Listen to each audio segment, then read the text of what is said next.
Welcome to Telangana rising news. KCR ను ఓడించే CM అయ్యా. ఆయన క్రియాశీల రాజకీయాల్లో ఉన్నప్పుడే కాంగ్రెస్ పార్టీని అధికారంలోకి తెచ్చారంటూ సీఎం రేవంత్ రెడ్డి గారు వ్యాఖ్యానించారు. ఇప్పుడు ఆయన క్రియాశీల రాజకీయాలకు దూరంగా ఉన్నారని గుర్తు చేశారు. కాంగ్రెస్ పార్టీ అధికారంలోకి వచ్చి 2 ఏళ్లు పూర్తయిన సందర్భంగా పంచాయతీ ఎన్నికల్లో తమకు మద్దతుగా నిలిచిన ఓటర్స్ కు సీఎం రేవంత్ రెడ్డి గారు ఈ సందర్భంగా ప్రత్యేకంగా ధన్యవాదాలు తెలిపారు. 2029లోనూ ఇవే ఫలితాలు రిపీట్ అవుతాయని సీఎం రేవంత్ రెడ్డి గారు వ్యాఖ్యానించారు. ఈ సందర్భంగా కేసీఆర్ దమ్ముంటే చర్చకురా, జలద్రోహులెవరో తేలుద్దామంటూ నిలదీశారు. తెలంగాణ ఆర్థిక విధానాలు బేష్, మరిన్ని సంస్కరణలు ప్రణాళికలతో ముందుకెళ్లినంటూ సీఎం రేవంత్ రెడ్డి గారితో ఆర్బీఐ గవర్నర్ సంజయ్ మల్హోత్రా గారు పేర్కొన్నారు. అలాగే ప్రభుత్వ ప్రైవేటు బ్యాంకుల్లో క్లెయిమ్ చేయని డిపాజిట్ల క్యాంపెయినింగ్ గురించి కూడా వెల్లడించారు.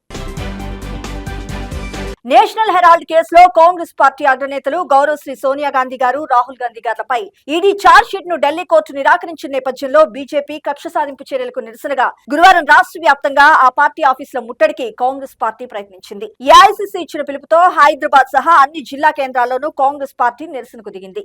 గాంధీజీ కుటుంబంపై బీజేపీ కక్ష సాధింపు చర్యలకు పాల్పడుతుందని కాంగ్రెస్ పార్టీ రాష్ట్ర వ్యవహారాల ఇన్ఛార్జి శ్రీ మీనాక్షి నటరాజన్ గారు మండిపడ్డారు.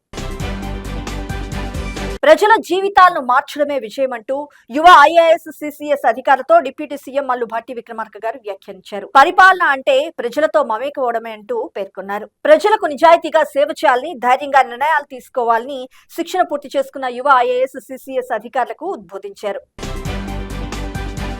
ప్రతిపక్ష బీఆర్ఎస్ తన పింక్ కలర్ పేపర్ లో తమకే ఎక్కువ సీట్లు వచ్చాయని ప్రింట్ చేయించుకుందని, కానీ అవి కేవలం తమ పేపర్ పైన మాత్రమే ఉంటాయని పేర్కొన్నారు. వారి పింక్ లెక్కలను చూస్తుంటే నవ్వొస్తుందంటూ ఎద్దేవా చేశారు. 2 ఏళ్లలో సాధించిన ఫలితాలతో పంచాయతీ ఎన్నికల్లో కాంగ్రెస్ పార్టీ జెండాను రెపరెపలాడించిందంటూ పేర్కొన్నారు. మహాత్మా గాంధీజీ గారి జాతీయ గ్రామీణ ఉపాధి పథకంలో గాంధీజీ గారి పేరు తీసేయటం ఆయన అవమానించడమే అయినా ఆయన పేరు తీసేసినంత మాత్రాన చరిత్ర మారుతుందా అంటూ నిలదీశారు మంత్రి పొంగులేటి శ్రీనివాసరెడ్డి గారు.